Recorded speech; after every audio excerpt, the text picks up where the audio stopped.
আচ্ছা, না আমি আসলে শতভাগ একমত হব হারুন ভাইয়ের সাথে।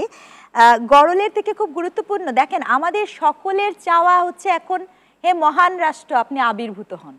গত 7 মাস ধরে আমরা খুঁজে পাচ্ছি না। দেখেন গল্পটা এখন এমন জায়গায় এসে দাঁড়িয়েছে যে আমরা আর পদার্থ চাই না, আমরা অপদার্থই চাই। কারণ সবাই জড় বস্তুতে পরিণত হয়েছে, কোনো প্রতিষ্ঠান কাজ করছে না, কোনো কিছুই কাজ করছে না। এই যখন অবস্থা, এখন আপনার এই যে কিছুক্ষণ আগে যিনি ফোন দিলেন তিনি বললেন বটে ফেরির কথা, আমি আপনার সাথে আসার ঠিক এই মুহূর্তে আপনার গাজীপুরের চৌরাস্তাতে আপনার একজন যৌনকর্মী, আপনি জানেন বাংলাদেশের লিগ্যাল সিস্টেমে যিনি কার্ড ধারণ করে তিনি কিন্তু লিগ্যালাইজড, ঠিক আছে, বাংলাদেশের আইনে উনি কোনো অপরাধ করছেন না। সেই নারীটাকে ভিডিও করে প্রকাশ্যে তার চুলটা কেটে দেওয়া হচ্ছে। আপনি বলেন তো আমাকে সত্যিকার অর্থে ডেভিলটা এখানে কে হচ্ছে? ওখানের প্রশাসন, এটা তো সামাজিক যোগাযোগ মাধ্যমে ভাইরাল। কোথায় গেছে 911? কোথায় গেছে আমাদের পেট্রোল বাহিনী, যে পেট্রোল বাহিনী খুব নাকি আজকে রাত থেকে অ্যাক্টিভ হবে? তাহলে এই ঘটনাটা ঘটলো কি করে? এই প্রশ্নটা তো আপনাকে চোখে আঙুল দিয়ে দেখিয়ে দেয়। তাহলে কি আমি এটা বুঝবো যে আপনি আপনার দেশের লাইন বোঝেন না, অথবা আপনি আপনার দেশের আইন বোঝেন না, অথবা এই যে একটা পপুলিজমের চর্চা করছেন, কাকে খুশি করতে চাচ্ছেন আপনি? জনগণকে, না কোনো সুনির্দিষ্ট মতাদর্শের মানুষকে, নাকি কোনো পার্টিকুলার পার্টিকে? খুশিটা আসলে কাকে করতে চাচ্ছেন? সকল গোড়ার গলতটা ঠিক ওই জায়গাতে। অভ্যুত্থানের সরকার হওয়ার কথা ছিল জনগণের সরকার, জনগণের মূল্যবোধের সরকার, সেটা মুখে বলছে, সেটা হওয়ার কথা ছিল। আপনাকে একটা কথা আমি না বললেই না, এই দেশে আপনি 47 থেকে যদি শুরু করেন, ঠিক আছে, 47 এর পরে বাংলাদেশের জন্ম সকল সময় অধিকারের জন্য হয়েছে, কিন্তু কোনো মতাদর্শের জন্য বাংলাদেশ জন্ম নেয়নি।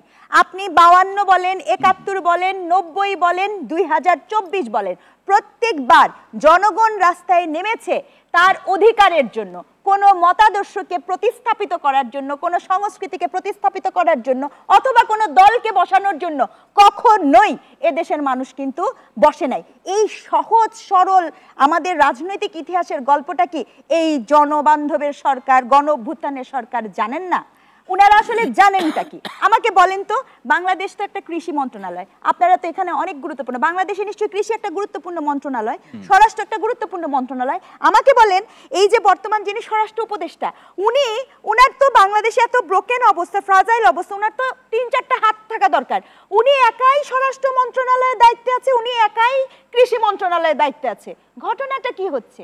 এটা তো সিভিক সেন্সের জন্য, এটার জন্য কিন্তু রাজনীতি কিচ্ছু জানা লাগে না, এটা খুব কমন সেন্সের বিষয়। যেখানে আপনি, আপনার দেশ হচ্ছে কৃষি প্রধান, আপনার দেশে এত আইন শৃঙ্খলা পরিস্থিতি খারাপ, আপনি জানেন না কেন? আমাকে বলেন তো, এই যে অল অফ এ সাডেন অবাধ তথ্য দিবেন, তথ্য মন্ত্রণালয়ের কথা শুনবো, হঠাৎ করে আমাদের যিনি আপনার প্রধান উপদেষ্টার যিনি ছিলেন উপদেষ্টা মাহফুজ আলম, উনার আসলে মন্ত্রণালয় কোনটা? উনি কোন মন্ত্রণালয় চালায়? উনার কাজটা কি? নাগরিক হিসেবে আমি প্রশ্নটা করতে পারি না? আমি জানতে চাই, কেন মিডিয়া জানতে চায় না? তাহলে কি আমাকে ভয় পেতে হবে? গল্পগুলো ঠিক ওখান থেকে শুরু। জনগণকে তার প্রকৃত রাইটটা দিতে হবে আপনাকে। আপনার তথ্য যদি দপ্তরবিহীন উপদেষ্টা কি কেউ থাকতে পারে না? তাহলে বলুন আপনি দপ্তরবিহীন উপদেষ্টা, এটাই বলুন না। আপনি কেন হঠাৎ করে বিশেষ সহকারী থেকে উপদেষ্টায় হলেন তাই তো আমি জানি না। আপনি জানেন? এখানে উপস্থিত কেউ কি জানেন? তাহলে একটু বলে দেন, আমরা জানি। মিডিয়ার কাছে তো জানানো, জানতে পারছি না কেন? গল্পটা ঠিক এখানে। তাহলে পথ ক্রিয়েট করছেন কেন? অদ্ভুত সব ডিসকোর্স, সচিব, সিনিয়র সচিব, এ আবার কি জিনিস? এটা কোথা থেকে আসলো? কই, আমি তো শিক্ষকের জীবনে শুনি নাই এ ধরনের কোনো কিছু, আমার ডিসকোর্সে তো নাই। তাহলে ঘটনাটা কি ঘটছে? আগে খুশি হতো শেখ হাসিনা, এখন কে খুশি হয়?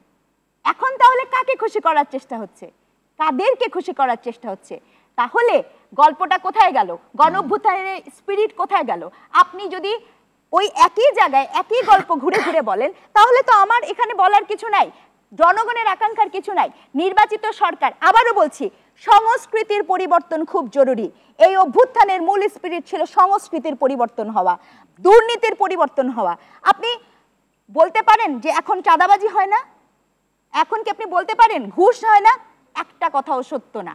তাহলে পরিবর্তনটা কি হয়েছে? গদি না। তাহলে কি যে প্রশ্নটি দ্বিতীয় প্রশ্ন হিসেবে আপনার কাছে ছিল যে অপরাধীদের সাথে কেউ না কেউ কম্প্রোমাইজ করছে, অপরাধীদের সাথে কম্প্রোমাইজ হচ্ছে কিনা? যে অপরাধ করো, ব্যবস্থা হলেও নাম অপরাধী কে? It's a big discourse. আপনি তো অপরাধ বিজ্ঞানের একজন শিক্ষক, কাকে কখন আপনি ক্রিমিনাল বলছেন? This is the point.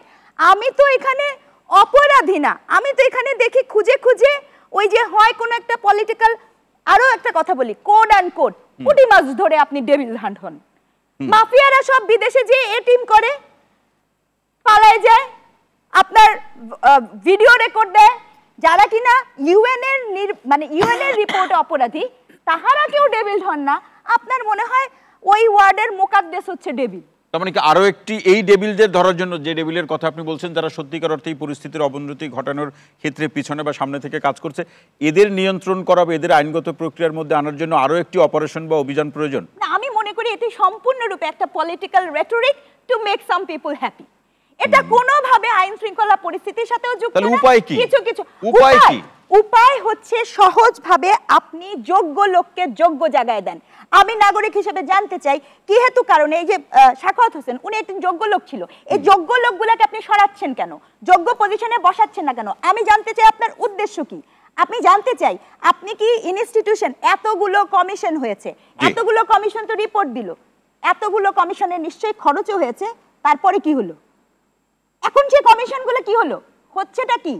বিচার বিভাগের কথা বলেন, জুডিশিয়াল সিস্টেমের কথা বলেন, লিগ্যাল সিস্টেমের কথা বলেন, যানবাহনের কথা বলেন, ট্রাফিক সিস্টেমের কথা বলেন, সামনে রমজান আসছে, খালি দেখবেন যে দ্রব্যমূল্যের কথা বলেন, কোন একটি জায়গা আপনি আমাকে দেখান। তার মানেটা কি? আপনাকে কি করতে হবে? আপনাকে সিন্ডিকেট ব্রেক করতে হবে, আপনাকে সৎ সাহসী যোগ্য লোককে যোগ্য জায়গায় বসাতে হবে। সিন্ডিকেটের ব্যাপারে সরকারের যে বক্তব্য, বিশেষ করে অর্থ উপদেষ্টার, আমি যদি ভুল না করে থাকি, যে সিন্ডিকেট ভাঙা এত সহজ নয়, খুব শক্তিশালী সিন্ডিকেট আমাদের এখানে, তাদের বক্তব্য আর কি কোড আনকোড। না না, সিন্ডিকেট ভাঙতে পারবেন না, মানে একটা শক্ত বিষয়কে ভাঙবেও বা কিভাবে? না না, তাহলে মানে আপনি যদি ভাঙতে পারেন না যখন, তার মানে একটু আগে আমি বলেছি ভাই আমি এখন আর পদার্থ দেখতে চাই না, আমি তো এখন এর চেয়ে বড় স্বৈরাচার আমার কাছে এটা মনে হচ্ছে। ভাঙতে পারে না, সিন্ডিকেটের সাথে দোসরগিরি করলে তো ভাঙতে পারবেই না, আমি স্পষ্ট করে বলে দিলাম। আপনাকে প্রোঅ্যাক্টিভ হতে হবে, এটা প্রথম কথা। আর দ্বিতীয় কথা, পলিটিক্যাল নেগোসিয়েশনের কথাটা বারবার আসে। আমরা জানতে চাই যে আসলে কোন পার্টি আসলে যে বলেছে যে আইন শৃঙ্খলা বাহিনী ঠিক করার ক্ষেত্রে আমরা সমর্থন করব না। জনগণকে জানান না কেন সেই পার্টিটা পলিটিক্যালি আপনাকে হেল্প করছে না? এটাও তো আমার জানার রাইট আছে। তাহলে গল্পটা ঠিক ওখানে, আপনি গল্পটা ওখানে এটা না বলতে পারেন, আপনি যদি জবাবদিহিতার সংস্কৃতি না করতে পারেন। একেবারে শেষ লাইন, এই পর্যায়ে শেষ লাইন শুনতে চাই। গল্প কি ওখানে শেষ হবে নাকি এই গল্প থেকে আরেকটা গল্প শুরু হবে? গল্প থেকে আরেকটা গল্প শুরু হবে। অধ্যাপক ডক্টর রেজওয়ানা করিম সিনহাকে অসংখ্য ধন্যবাদ।